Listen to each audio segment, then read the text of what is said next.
Dubai से आया landlord नौजवान जो कि पाकिस्तान आते ही नशे पे लग गया और नशे जैसे लानत पर लगकर इसने सारा पैसा उजाड़ दिया। सर मैं 8 साल दुबई में रहा हूँ, वो कंटिन्यू रहा हूँ। मैं एक दफ़ा भी वापस नहीं आया। 3, 3.5, 4 लाख रुपए तक भी महीना कमा लेता था आसानी से। दुबई में कमा लेते थे। जी सर, पाकिस्तान आया हूँ 2002 में गया हूँ, 2010 में वापस आया। 2010 में वापस पाकिस्तान आके नशे पे क्यों लग गए थे, वजह क्या थी? सर मैं खुद इस चीज़ से नफरत करता था, लेकिन मेरे पास पैसा इतना था कि जो मेरे दोस्त थे ना उसमें एडिक्ट थे, वो मुझे सिगरेट में ना बना के पिला देते थे। मैं क्योंकि मैं ड्रिंक करता था बाहर रह के ना। यानी कि दुबई में सिर्फ तुम ड्रिंक करते थे? ड्रिंक करता था क्लबों में? क्लबों में करता था। वहाँ पे कि तुम्हें ड्रिंक लग गई थी?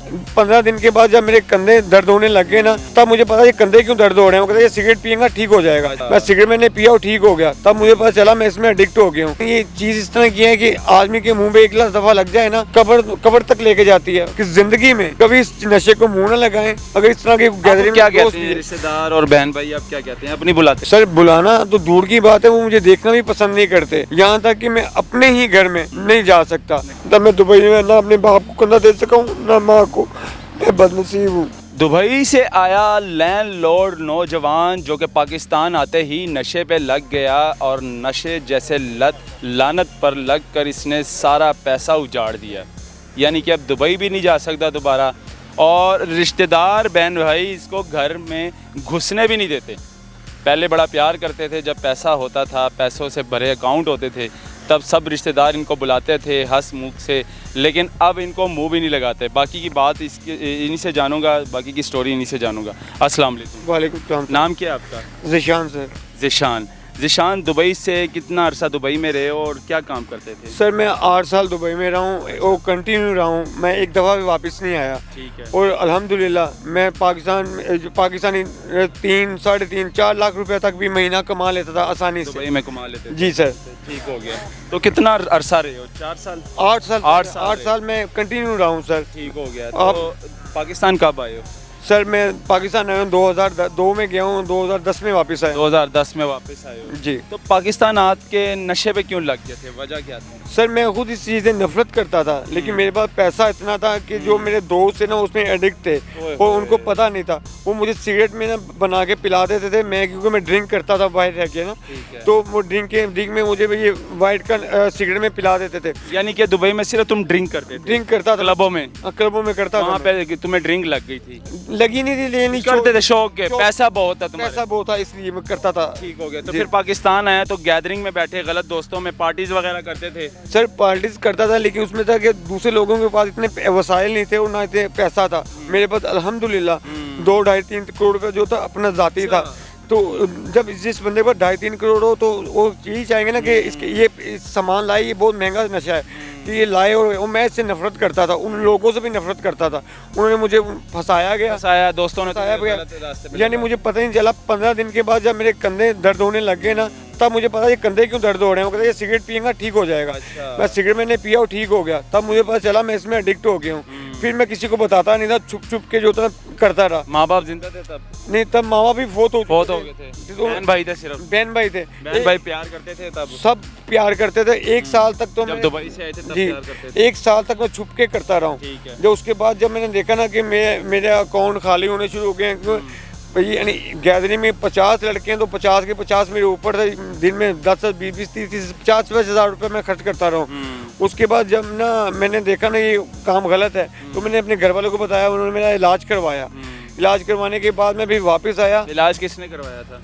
इलाज घर वालों ने करवाया, एहसास के लिए। जी, एहसास के लिए। लेकिन उसके बाद जब मैं वहाँ से वापस आया, लेकिन ये चीज़ इस तरह की है कि आदमी के मुंह पे एक दफ़ा लग जाए ना, तो ये कब्र तक लेके जाती है। मैं तो सिर्फ एक ही ये पैगाम दूंगा कि जिंदगी में कभी इस नशे को मुंह न लगाएं। अगर इस तरह की गैदरिंग क्या कहते हैं रिश्तेदार और बहन भाई, आप क्या कहते हैं? अपनी बुलाते हैं? सर बुलाना तो दूर की बात है, वो मुझे देखना भी पसंद नहीं करते। यहाँ तक कि मैं अपने ही घर में नहीं जा सकता। मैं अपनी बहनों के घर में नहीं जा सकता, क्योंकि वो बिल्कुल ठीक है, मैं गलत हूँ। क्योंकि मैंने 1 नहीं 2 नहीं 8 इलाज करवाए हैं। हर दफा करके भी नशा करते? इलाज करने के बाद भी मैं करता रहा। लेकिन जब मुझे ये कैंसर और साथ एड्स हो गई, क्योंकि मैं साथ वो इंजेक्शन लगाना शुरू कर दिया ज़्यादा नशे के लिए। तो जब गलत सिरिंज लगाई है ना, तो ना भी लगाई। शादी नहीं की आपने? सर शादी नहीं जब मैं दुबई करता से वापस आए तब सोचा नहीं था आपके पास इतना पैसा भी है, 2-3 करोड़ रुपया अकाउंट में नहीं पड़ा सर, हुआ तब है, आपने ये नहीं सोचा कि शादी कर लूं? छोटी बहनें थी मेरी, तो मैं चाहता था उनसे मैं फारिग हो जाऊँ। 2 छोटी बहनें थी, उनकी शादी कर उनकी ली। शादी करते करते ना 2 साल 3 साल गुजर गए, उसी में मैं नशे पे लग गया। तो फिर मैं खुद नहीं चाहता था कि किसी की ज़िंदगी बर्बाद करूँ, तो मैंने नशे की शादी की तरफ गया ही नहीं। और दूसरी बात, की जब वजह से नहीं की शादी। मेरे घर वालों को जब पता चला ना, तो वो कहते अगर हमारी भी बेटी होगी ना तो हम भी शादी नहीं करेंगे किसी इससे लड़के से, तो हम गुनाह नहीं लेना चाहते, किसी बददुआएं नहीं लेना कितना चाहते। अरसा हो गया बहन भाइयों से आखिरी बार मुलाकात हुई थी? सर मैं तकरीबन एक बहन से मिलता हूँ, बाकी किसी से नहीं मिला 2 साल से। अच्छा, 2 साल से भाई से भी नहीं मुलाकात हुई, नहीं, बहन से भी नहीं? 2 साल से उनसे सिर्फ फ़ोन पे ईद जब आती है, ईद के त्यौहार आते हैं तो क्यों सर, बस माँ की याद आती है। माँ की याद आती है। माँ को आखिरी बार कब देखा था? जब से सेवियाँ लोग खाते हैं, मैं भूखा रहता हूँ, बकरा ईद आती है तो खाने के लिए कुछ नहीं होता मेरे पास। ना माँ कपड़े की याद पहनता तब आती है हूँ। सबकी आती है क्योंकि सर। माँ तो प्यार सर करती है। देखिए, बच्चा चाहे जितना मर्जी गंदा हो, माँ ही होती है, तभी माँ प्यार करती है। लेकिन माँ मेरी नहीं है ना, तो बहनें अपने घर की हैं और मैं तब अकेला। माँ की याद आती है जब बहुत ज़्यादा आती है। बुलाती नहीं है, भाई नहीं बुलाती। बहुत ज़्यादा, आज भी बहुत आई है। माँ को अपनी आंखों से देखा है तुमने? मैं कंधा भी नहीं दे सका उनको, तब दुबई में थे? तब मैं दुबई में ना अपने बाप को कंधा दे सका हूँ ना माँ को। मैं बदनसीब हूँ। बस क्या कहना चाहोगे यारों दोस्तों को और मैं उन ये छोटे कहना भाइयों को, चाहूँगा- उन नौजवानों को, उन बहनों को जो इस नशे के लत में अभी शुरुआत कर रहे हैं और पाँव रख रहे मैं हैं? सिर्फ ये कहना चाहता हूँ कि इसमें सिर्फ ना प्यार की ज़रूरत है, नफरत नहीं करनी चाहिए। ये जब भी नफरत करते थे तो मैं दोबारा नशे में चला जाता था। मैं नशा छोड़ना चाहता था लेकिन वो मानते नहीं थे ना, तो उल्टी बातें करते थे। मैं गुस्से में आके फिर दोबारा नशा करता था, फिर फंस जाता था, बुलाने के लिए। फिर फंस जाता था। लेकिन वो अपनी तरफ से गुस्सा करते थे, उनको ये नहीं पता होता कि इसमें प्यार की ज़रूरत है, नफरत की नहीं। अगर कोई नफरत करता है तो आदमी फिर दोबारा लगता है। बहरहाल नहीं, वो जिंदगी याद आती है, वो करोड़ों रुपए वाली जिंदगी, वो लैंड लॉर्ड अयाशी, वो सर मुझे अब याद सब आती कुछ है? याद आती है। ये कपड़े मैंने अब 2.5 क्या महीने से हालात पहने हुए हैं।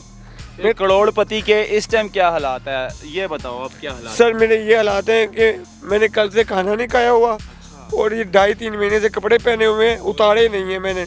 मुझे खुद स्मेल आती है इसमें। अगर किसी के पास जाता हूँ ना हेल्प के लिए, वो मुझे दूर भगाता है कि यार कुछ मांगना ले, ये नशे ही है।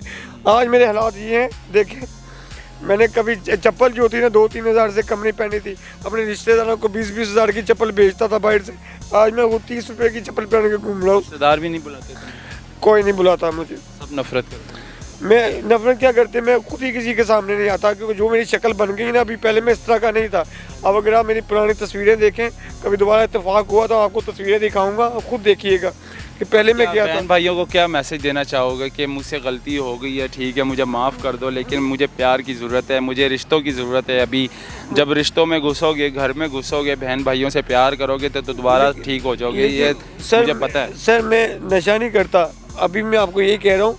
मैं सिर्फ जो है ना, ये कैंसर एड्स की वजह से ना मैं अपने को ख़त्म हो चुका हूँ अंदर से। तो इलाज मैंने अभी तक इलाज नहीं करवाया। और ये मुझे खानम नहीं गए? मैं गया था, लेकिन वहाँ से अमीरों का इलाज होता है, गरीबों का नहीं होता है। शौकत खानम में सिर्फ अमीरों का इलाज होता है, गरीबों का नहीं होता सर। ये पक्की बात सर ये आप कभी इंटरव्यू वहाँ जाके करें, आपको वहाँ पता चलेगा 100 में से 95 जो बंदे हैं ना गरीब हैं। वो जी इमरान खान का शौकत खानम हॉस्पिटल है जो कि कैंसर के लिए बना है, लेकिन ये जनाब कहते हैं मैं वहाँ पर गया है, वहाँ पे मुझे कहते हैं धक्के मिले हैं और वहाँ पे सिर्फ अमीरों का इलाज होता है, दवाइयाँ गरीबों वो देते हैं जो एक आम सी दवाइयाँ दे के कुरानदाजी पूरी कर देते हैं। मुझसे 70 लाख रुपया मांगा गया कि तुम्हें 70,000 का, मैं कहाँ 70 लाख का बंदोबस्त करूँगा, इसलिए मैं मौत का इंतजार कर रहा हूँ। शौकत खानम भी एक नाम का ही हॉस्पिटल है, वहाँ पे सिर्फ अमीरों का इलाज होता है, गरीबों का नहीं। और डॉक्टरों ने तो मुझे जवाब दे दिया होगा। ये हालात है जी आजकल। जो करोड़पति ये नौजवान दुबई में करोड़पति था और पाकिस्तान जब आया, इसने अपना सारा करोड़ों रुपया नशे में उजाड़ दिया, यारी दोस्तियों में उजाड़ दिया, अयाशियों में उजाड़ दिया। तो कम से कम अयाशी करें लेकिन नशा ना करें, मैं तो इतना नशे से कहना दूर चाहूँगा। रहें और अपना मुस्तकबिल बनाएं, माँ बाप की खिदमत करें, बहन भाइयों से प्यार करें, नशे से जितना दूर हो सके आप दूर ही रहें, क्योंकि ये आपका मुस्तकबिल तबाह कर देगी, आपके रिश्तेदार आपसे दूर कर देंगे, माँ बाप का, बहन भाइयों का प्यार आपसे दूर कर देगी। नशा इतनी बड़ी लानत है और इतनी बुरी चीज़ है, तो इससे जितना हो सके आप लोगों को दूर रहना चाहिए। तो ये मैसेज देना बहुत ज़रूरी था। मुझे दीजिएगा इजाज़त, अल्लाह हाफ़िज़।